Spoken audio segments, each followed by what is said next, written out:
என்னுயிர் தோழி கேளொரு சேதி. எப்படி பாடியிருப்பாங்க சுசிலாமா.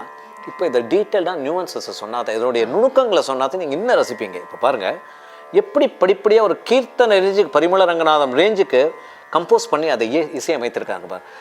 என்னுயிர் தோழி அங்கே மாத்திரம்தான் கமக்கம் ஃபர்ஸ்ட்டு. கேள் ஒரு சேதி, கேள் ஒரு சேதி, சின்ன சின்ன கமகங்கள்.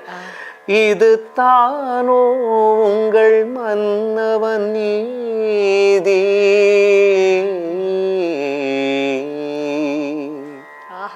அந்த கிளைட்ஸ் தான். அந்த கிளைடு இல்லைன்னா அமீர் கல்யாணம் கிடையாது. நிச்சயமா. இப்போ சொரப்படுத்துனா என்னுயிர் தோழி சமமபமபக கேள் ஒரு சேதி மகக பாப்பா இது தானோ உங்கள் மபத சதத பபத மன்னவன் நீதி.